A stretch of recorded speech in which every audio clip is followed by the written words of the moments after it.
Okay, I think we're live. Hello, everybody.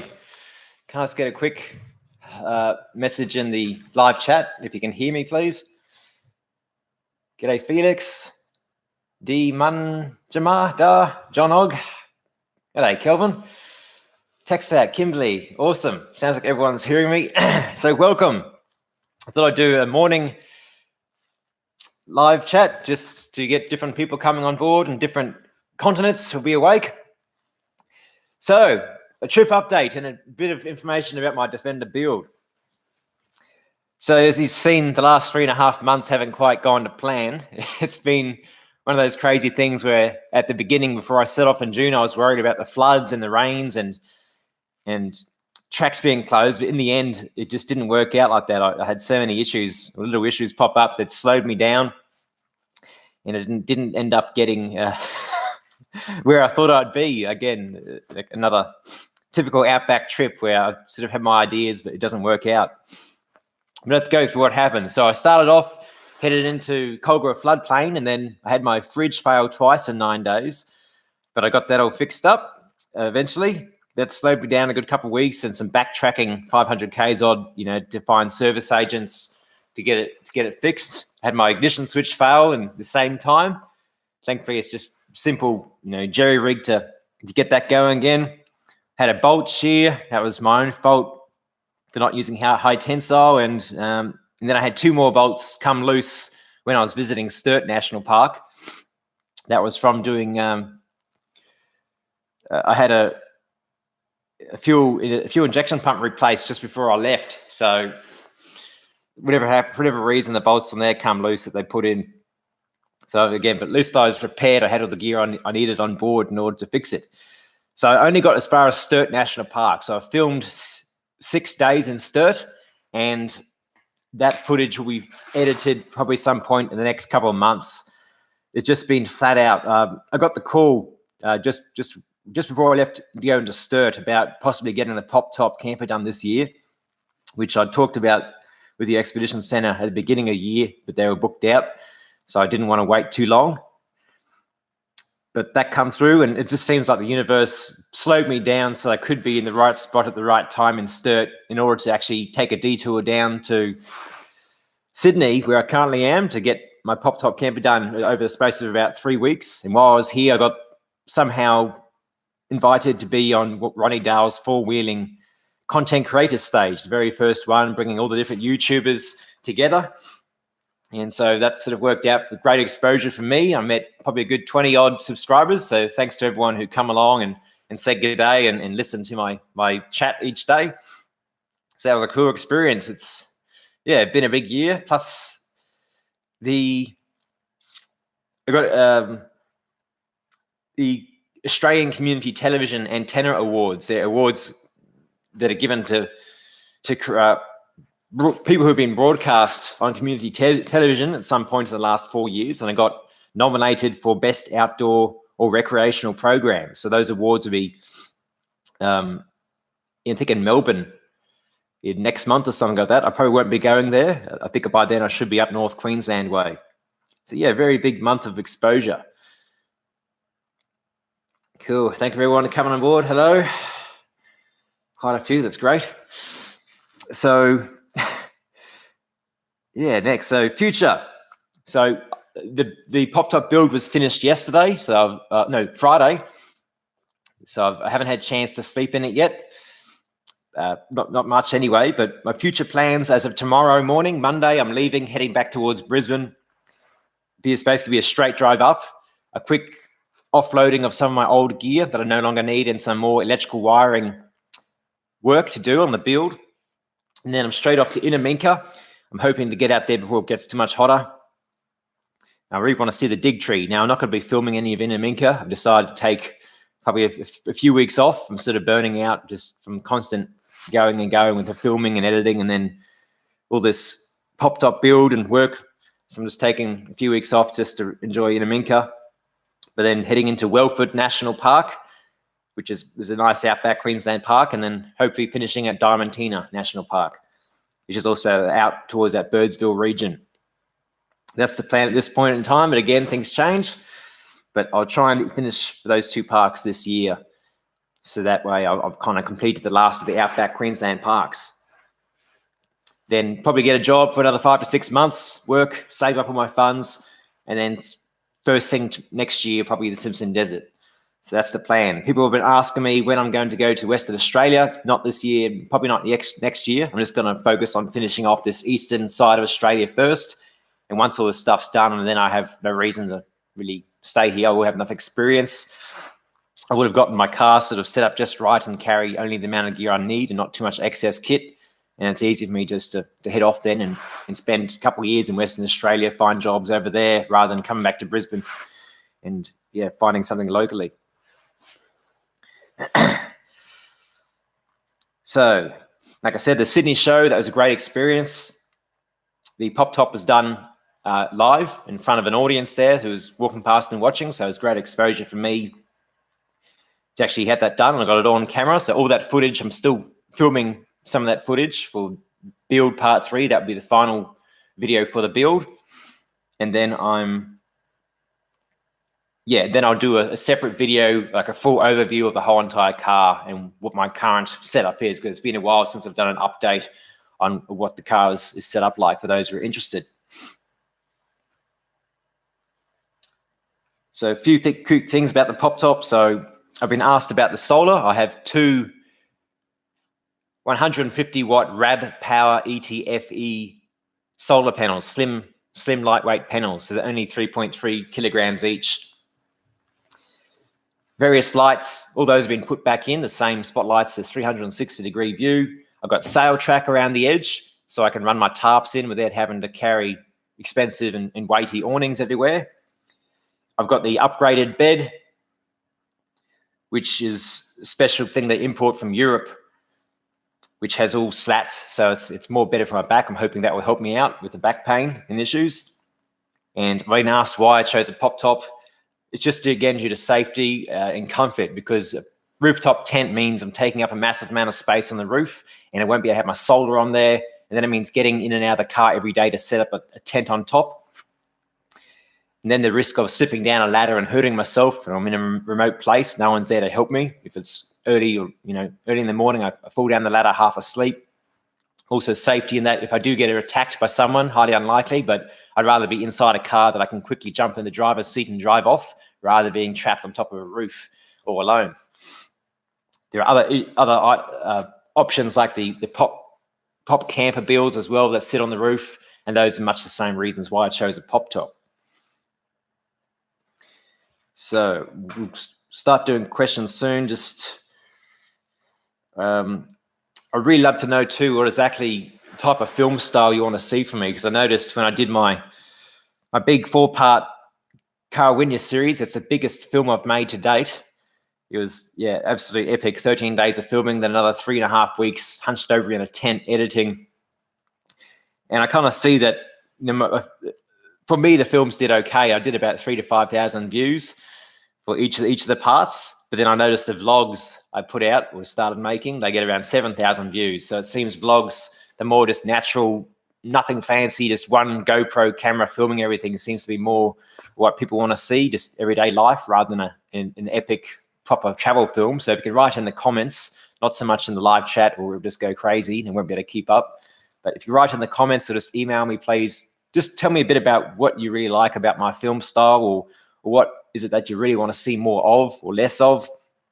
Because obviously if I put a lot of effort into making my big films, I can't have much time and energy left to do other types of filming.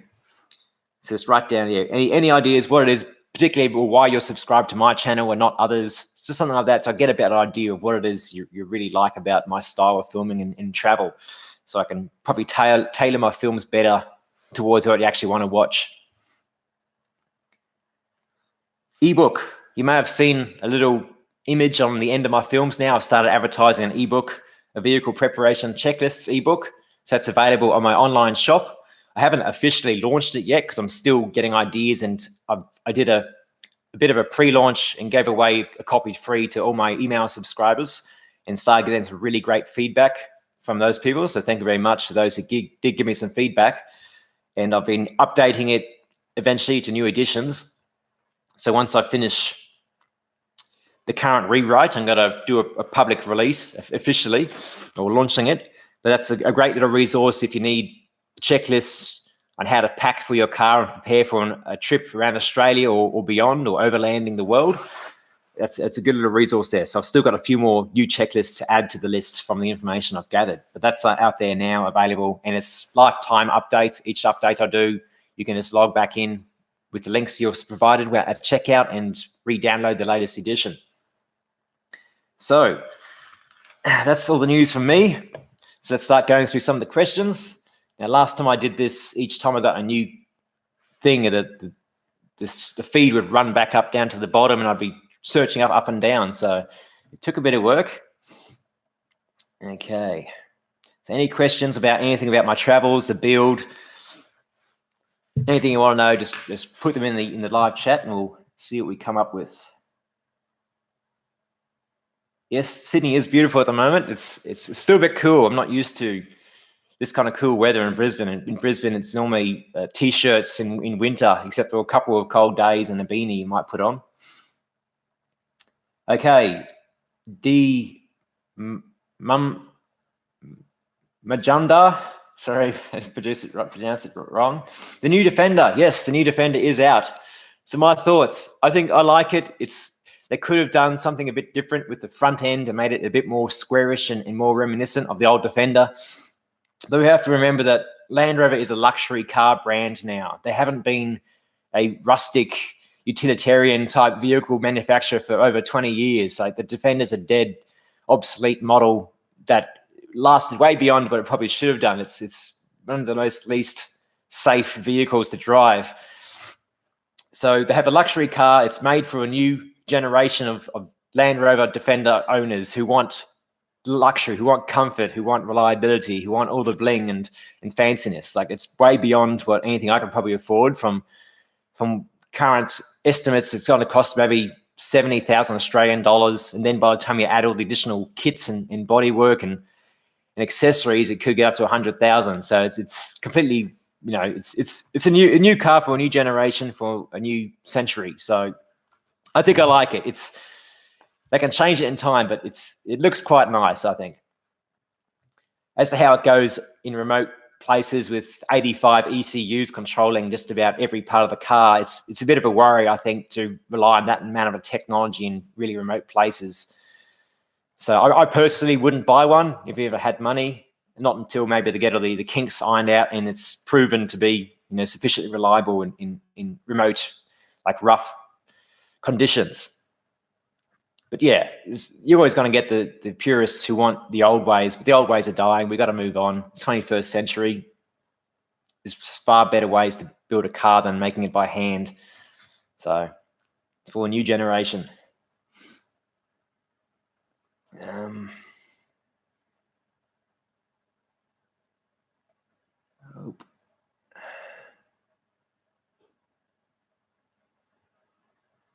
Where do I get my spare parts? Felix Knight. So I usually try and get them off eBay if I can. I'd like to do most of my online shopping, just straight and order the parts and send them to me. But if I am traveling, then I'll use usually either British Off-Road there at Sunshine Coast, or MR Automotive there at Redcliffe. They're the two closest Land Rover specialists that are independent, that are close to Brisbane. So the two ones I mainly use, and they can ship me stuff anywhere around Australia to post offices where I can pick up the parts en route. Otherwise, yeah, I just use any online store I find that has a good price. And sometimes I will purchase from the UK, because 200 TDI parts are getting really sort of hard to find at times. So I've had to do emergency shipping express and just pay the price to get it from one of the UK Land Rover online mobs. Donna Pearman, hello again. Thank you. It's great to meet you. Thanks, Paul. Fast Farmer. Now I have a big bed. When am I picking up a hitchhiker? The problem with hitchhikers is there are none in the Outback. It's very quiet. So I've looked around, and it's mostly locals. And if there are some backpackers out there that are usually working in a pub or have some sort of job where they can't just abandon their job and run off with a random guy they met. But yeah, I do have a really big bed. So the bed is huge, and I can push the roof up in order to stand up inside. I've only slept in it for about 30 minutes at the show one morning, and it was quite comfortable, and I almost felt like falling asleep. But I can sit up cross-legged inside, I can lie down, I can roll around. I've got so much more room, and now I can store stuff upstairs as well. So all my bedding and pillowcases and such can get stuff upstairs. So it will probably free up more room downstairs without all the extra bulky, lightweight stuff.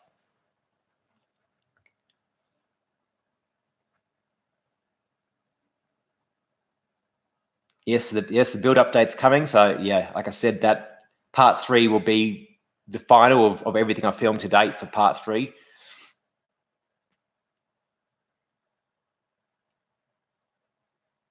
G'day, Brendan. Congratulations. You've picked a date, and it's great to hear you're setting off and doing an epic trip. It's like I said in some of the talks I gave, that you really need to pick a date. If you just wait and wait and wait, it's probably never going to happen. You've got to pick that date and begin taking immediate action to prepare, because you can't really just jump in an everyday normal four-wheel drive and head off for a trip around Australia unless you get a bit of planning and purchase your different water storage systems, your cooking systems, get all your spare parts figured out, look at the car and get it mechanically A1 before you go putting any fancy bling on it. But you don't need to buy too much, just a snorkel, maybe a bull bar and all-terrain tires, and that should suit most cars to get the most way around Australia. I'm not doing hardcore off-roading stuff, as you've seen. Most of the parks I've been in have extremely good roads, and I've kind of been disappointed when I hit Cameron Corner a month ago.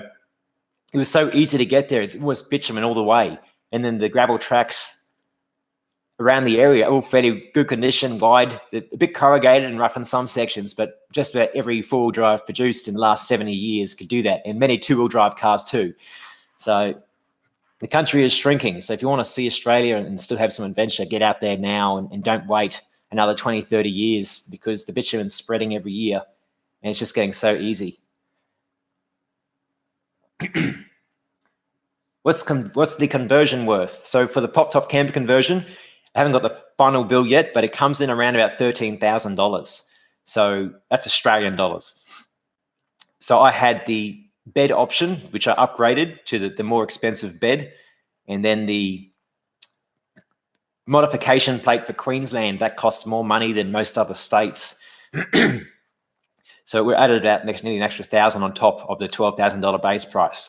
But I think as I'm a long-term traveler for maybe 6 months a year, that kind of investment makes sense to me, because I'm not, I have comfort, I have a home, and as I don't have a house, or any mortgage repayments, spread that out of the lifespan of the car, which I've already had for 13 years and will probably keep at least another, 13, 20 years until I write it off, or something fails that I can't replace, like a chassis or whatever. But I think for my long-term current vision of my life, I think that's a good price to pay for comfort and having a home on the road. Thanks, Dennis.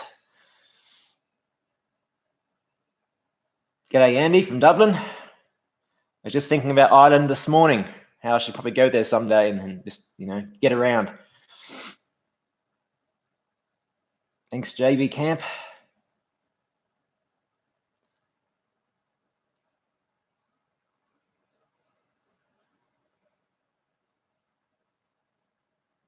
Coffs Harbour area. I think I may have done that in 2015. I can't remember now.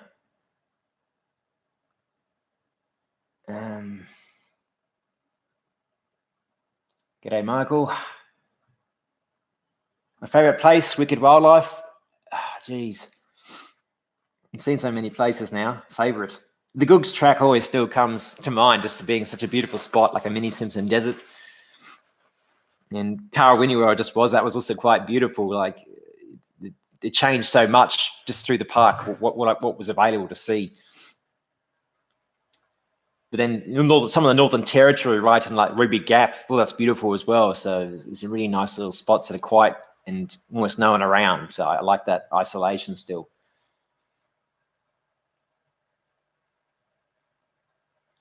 Okay, Wild Go to Travels. My GVM. So yeah, the pop top adds around 80 kilograms of weight, but I've removed all my heavy solder and racks I had. I'm removing the secondary battery, which is an AGM, which weighs 36 kilograms. And then I'm removing all my old platform system, which should weigh another 15 to 20. So all up, I'm estimated, I probably removed about 100 odd kilograms from the car, just those three things, plus a few other parts I'll be removing. So I should weigh about 20 kilograms less after the modification. But I won't know until I get home to Brisbane and I go through my gear, repack, and put it back on the weighbridge and check the axle loadings and see how everything is. But yeah, it's just got to be, I think, a much better system. And I can already thinking of how I can reduce some of the weight and other things I carry, which I just won't need anymore. New Zealand restoration. Yeah, reliability, just with so many technical things going on, it can be a bit of a worry, but that's the future. We can't get away from technology and AIs and driverless things running the place, because that's basically how we're going. There'll always be old Land Rovers people can do up for another 50 years or 70 years. So the old style people who want a simple car can always find a car and rebuild it. Yeah, I can't imagine too many 2020 Defenders lasting 20 years plus of hard life and water crossings and dust. I was pulling off some of the panels on my car and just finding the sheer amount of dust inside little nooks and crannies that I don't understand how it even got in there. Really, somehow it gets sucked up inside like a vacuum.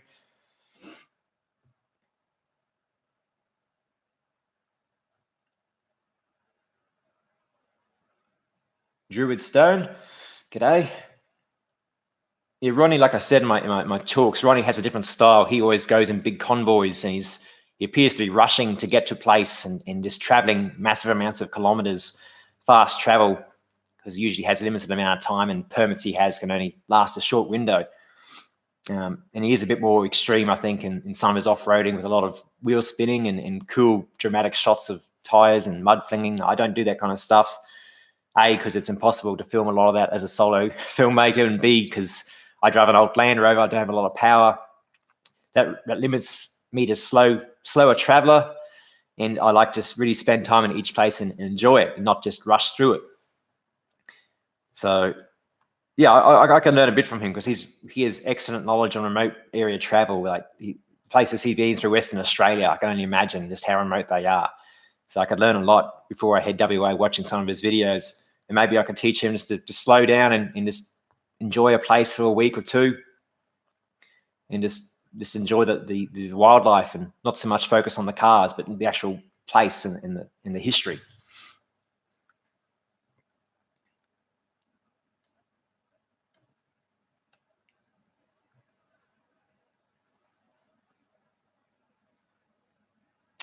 Tim Rumble, what do I typically do for work? Well, thus far I've only had to do the one Christmas or 5-month period where I'm a park ranger by trade. So that means me basically, I could get a job technically anywhere in Australia as a park ranger. But I don't know if I'll be able to get that, because temporary jobs are hard to find. It's not something that's advertised publicly. It's usually an internal thing. So you got to know people. There's only thanks to one of my subscribers, Aid, last time, who happened to knew a ranger in charge who happened to have a position going, and I sent off a resume and managed to get a position. So I was very lucky in that time. But otherwise, the end of this year, I'll be taking whatever I can get, maybe fruit picking or some other manual labor thing. I just don't know. That's what I'm worried about. And I only have so many skills that are valuable that can be used. So I'll figure that out by the end of the year. I should be, again, aiming for Cairns by the end of the year, and just trying to position myself up in that nice tropical region and see what's around. But that's basically, like I said, how I fund a lot of travel. It seems like if I work 6 months and then travel 6 months, I should have a good balance between getting enough funds up, because it's only costing around a little bit over $1,000 a month, because I travel so slowly to travel. So if I work a month, that's $4,000 in my pocket. That's 4 months of travel for each month. So instantly I can almost, afford to travel a bit longer. But I do like to have a good safety fund in case of major vehicle breakdown or recovery costs, or health issues. If I need to see a doctor in an emergency or something, I have funds there as safety. So I don't want to, take my funds down and have nothing left. I haven't been to Diamantina National Park yet, but yeah, I met a few people at the show who said it's the most beautiful spot and there's no one around, because it's not very visited much. Lots of bird life at the moment.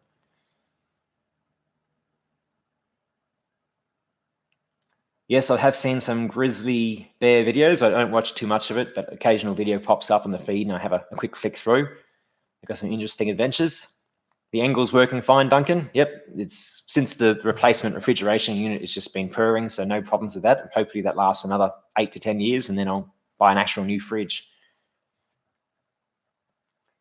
No overdrives. I just kept everything pretty much stock standard for my gearbox and transfer case.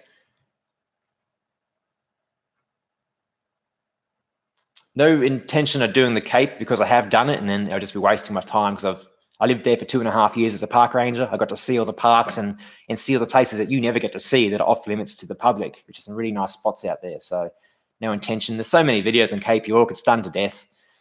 Me trying to film it again now would just be I can't imagine what 10 years extra of roads and progress on Cape York would have done to it. Congratulations, my 4-drive videos, doing the Cape. That's great. It'll be a big adventure for you if you haven't done it, but yeah, for me, it's been done. Yeah, galvanized chassis. I was only looking a couple of weeks ago on UK websites at seeing what a price would be, even though I don't need one, but it looks so nice and shiny. It's like, oh, I could just get one. But yeah, I think I'm done for Defender upgrades for the next couple of years. No access to private lands at this point, but there are private wildlife reserves and things like that you can get access to around Australia. But yeah, that's a whole other thing. Just finishing off the national parks first, because at least they're most easiest to access. G'day, Jared.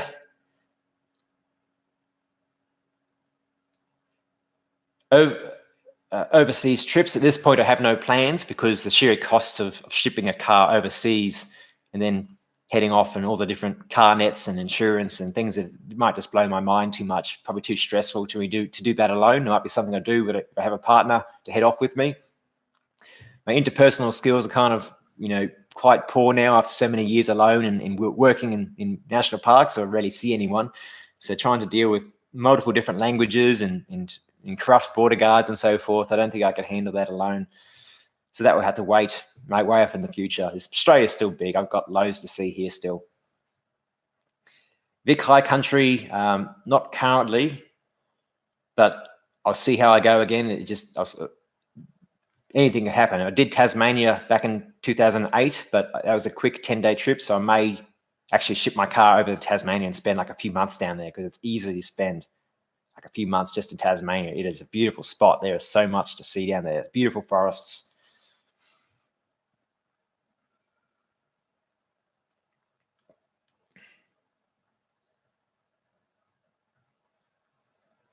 G'day, Aussie Paul. My Defender just clicked over 400,000 kilometers on the way into Sydney, so I think it's doing pretty good.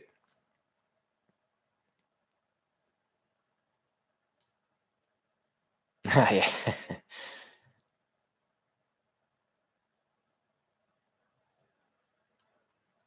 Yeah, I have been asked a few times, Michael, about doing a tag-along trip of some sort, or even I can't remember whether it was you, Joel, or someone else who told me about the idea of just having a camping get-together where I say I'm going to be in this national park at this time. Anyone who wants to come visit, come along. So I might try and think about doing that at some point and just putting the word out and seeing who shows up if there is someone available. But obviously, if I'm way in the outback somewhere, it's a bit harder for most people to disappear from their job for a week in order to get there and do some camping and back to their home.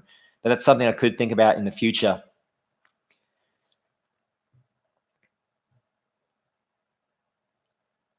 Yes, Luciano. Plenty of campers. You can rent them in Australia. They're very easy to get, and you just come over, pay your fees, and off you go. There might be some restrictions on where you can travel in a hired camper van. That depends on each company, and some of them might not let you do the Simpson or other really remote Cape trips. But most of Australia you can see in a camper van. Very easy. You start doing some research, and you can fly straight over, pick up a car, and off you go. Most of them have fully kitted out, all the beds and fridges and everything. You just need to buy the food and put it in.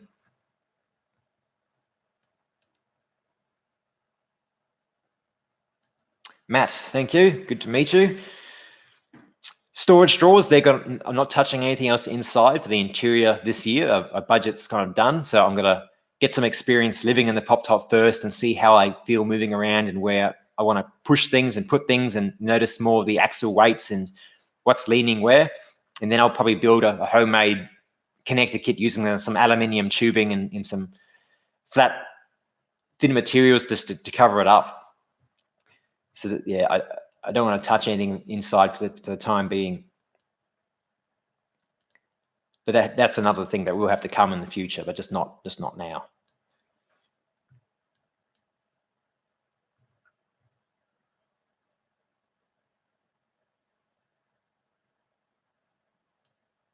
New Zealand restoration. I just got the Goodyear Duratrax. They're like 2-ply sidewall. And was it 1-ply? I think it was 2-ply, yeah. And then whatever they have. But I haven't had a puncture in like 10 years with all my travels. Not since Cape York, where I had 2 punctures up there. But yeah, tires are really good. I've got the Discovery 1 rims. They come with the car, and I found they're plenty good. Haven't had any issues with them. And the Goodyear Duratrax, I just like them because they're a good split between aggressive, like all-terrain, and then a mud tire. There's somewhere in between the two, so it's a bit more aggressive, but not a full mud tire, which I don't like. I don't want all that hardness and roughness, and I don't do real any mud driving. I haven't had any need to go full mud and then have more noise on the road and less handling in wet conditions. Dingoes are not a problem, Wally. I've had them like surround my camp and all howling around me when I was up in Northern Territory. I've had dingoes walk along, but these are like wild dingoes in more remote places. If you're at Fraser Island, where the dingoes have no fear of humans, then you might be you can be attacked and stalked. But wild dingoes, they're wary of humans still. They haven't been fed, so I haven't had any problems.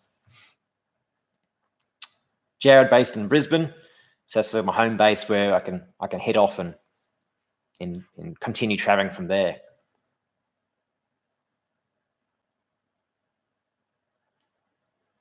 And it was Joel, yes. So yeah, I'll see how I go, Joel. The Travel Buddy Ed, yes, that's in place. Beautiful. So that's still staying for my future. Yeah, my future cooking and all that I have to make up. I had some more recipes I was going to make. I didn't get around to doing it in Sturt because I had to cut my trip short down to 6 days instead of the original 10 days I planned on staying, because I had to get to Sydney and get the build started. So yeah, I got some cool recipes I want to share. Not doing too much, but it's just, for camping in the bush and having cakes and stuff freshly made, it's nice.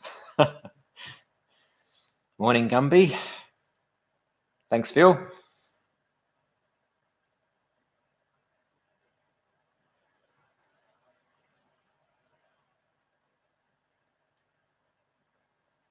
I don't carry metal water bottles. I just use the plastic army style bottle, and I carry usually 2 liters with me everywhere I go when bushwalking, and that's fine for most of my travels. But then I'm usually packed down with additional film gear, drone, camera. Maybe I have a small compact tripod, so I have a lot of other stuff inside the back. So any other questions, put them in now, and then we'll start wrapping this up, 33 minutes. So yeah, I'd love to get your opinions. Please email them through or write them in the comments section about what you want to see in my films more, and what it is exactly you like about my films, and maybe why you're subscribed to me and not to others, so I can get a better understanding what you want, so I can put more effort in towards putting that style of film together. Otherwise, I'm kind of putting a lot of effort in for a small return, and as you can see, it does take its toll on me trying to edit so much. And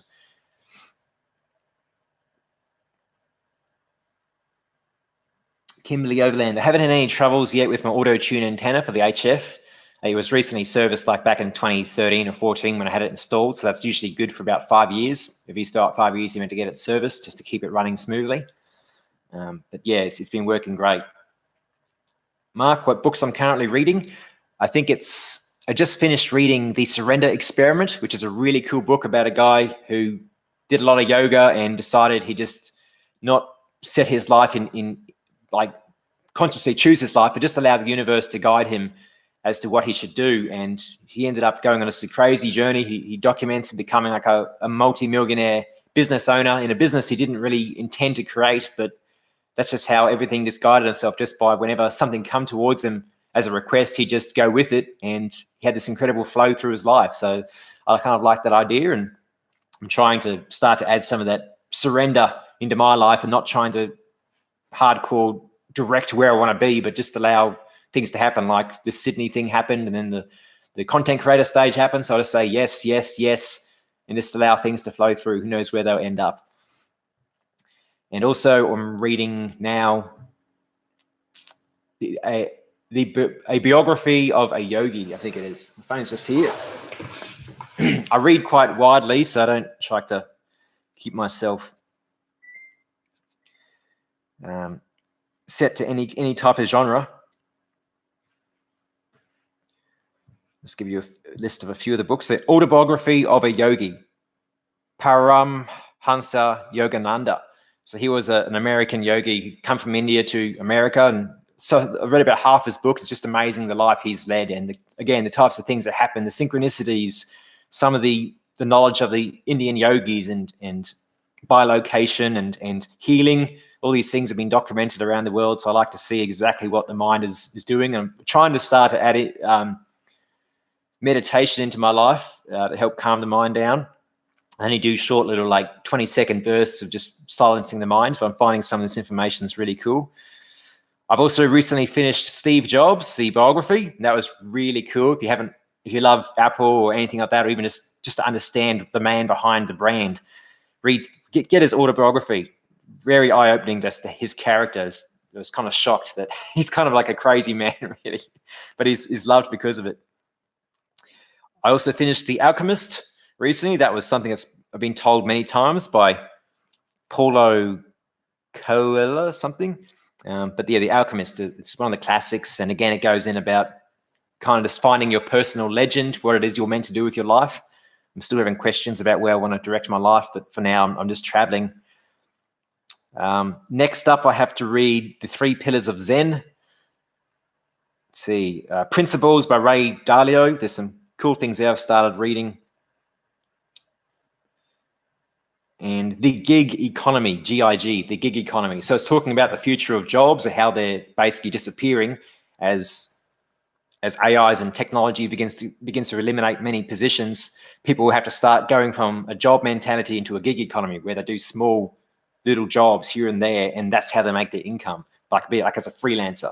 So that was also eye-opening, just to think about, instead of committing myself to a position, maybe having freedom to do gigs, whether I'm filmmaking or doing advice or tag along tours, many, many different things, all a jack of all trades, but basically.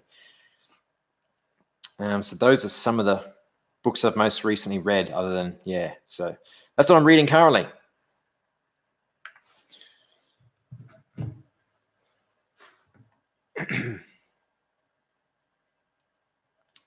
I'll know the exact weight when I'm fully loaded back in Brisbane, but I'd say I'm probably still around the 3 ton mark, or 3 tons 50 on GVM when fully loaded for the longest distance, when I have 185 litres of fuel and 70 litres of water, and all my food supply for enough for at least 2 weeks minimum.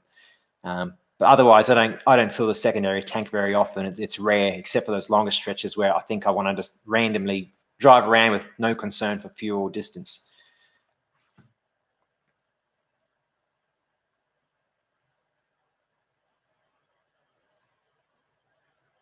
That's an interesting point you made, Gone Bush, about boiling water. I didn't really think about. I do have, I think, a metal canteen attached to the bottom of one of the water bottles, so I can boil like 1 quart, whatever it is, almost 1 litre of water on a little set of coals. And I have the Ozcam style military pouches for it, so I have a hexamine stove in there as well. So that's also, so when I am traveling, if I do get stuck out overnight, I have fuel, cooking ability, and I can boil up water. But I don't tend to have much food with me when I'm bushwalking, so.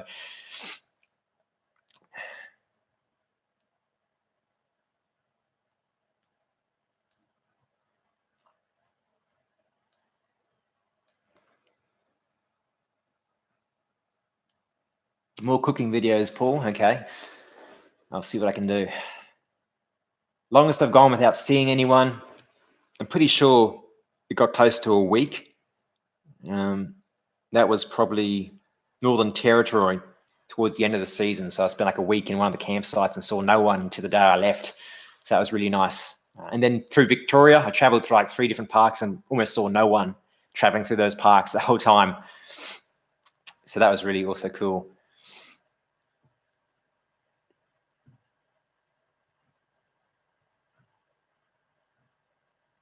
More cooking, Mark, as well. Okay.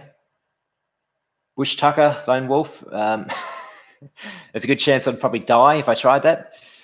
But I do have the bush tucker books with me. I just haven't had much time to go looking and seeing what's around. History.